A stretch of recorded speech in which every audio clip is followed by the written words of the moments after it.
Halo sahabat Aceh TV1. Kali ini saya akan membahas tentang tradisi unik masyarakat Aceh dalam menyambut Lebaran. Simak video berikut. Sebagai provinsi yang menerapkan hukum Islam Syariah, berbagai hal yang berkaitan dengan umat muslim pasti banyak ditemukan. Beberapa masjid bersejarah tersimpan dan dilestarikan di Aceh. Bahkan yang telah tersapu tsunami pun dipugar kembali. Begitupun dengan tradisi umat muslim yang masih terjaga. Seperti 4 tradisi menyambut Lebaran di Aceh berikut ini. 1. Budetring. Budetring adalah kegiatan menyalakan meriam bambu di malam kedua Lebaran. Saat ini meriam tersebut menggunakan berbagai benda. Tak hanya bambu, benda seperti drum aspal hingga beton bekas gorong digunakan sebagai tabung meriam. 2. Melemak. Sama halnya dengan pemuda Medan yang gemar merantau, pemuda di Aceh juga melakukan hal tersebut. Melemak sendiri merupakan tradisi yang dilakukan para pemuda laki-laki saat mudik Lebaran.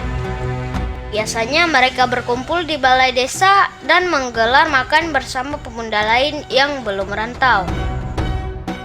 Menu yang disajikan adalah nasi lemak dan olahan daging kambing. 3. Jak bak gureh. Jak bak gureh masih sering ditemui di daerah pedesaan Aceh. Tradisi ini merupakan relasi antara murid dan guru mengaji. Mereka bersilaturahmi ke kediaman guru mengajinya, disertai dengan beberapa bingkisan yang dikemas dalam selendang.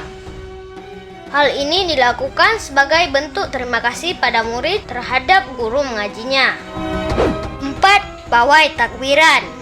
Setiap daerah tentu memiliki tradisi pawai takbir. Namun, yang membedakan adalah DPD takbiran tersebut dilombakan. Pemerintah daerah memberikan dana ke peserta untuk berlomba di malam takbir.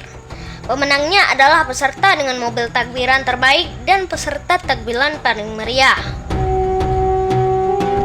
Sebagai hari kemenangan umat Islam, Hari Raya Idul Fitri menjadi perayaan yang luar biasa. Terlebih lagi pada daerah yang kultur Islam yang madih kuat, seperti Aceh. Sahabat, cukup sekian video kali ini. Ikuti terus channel Aceh TV1.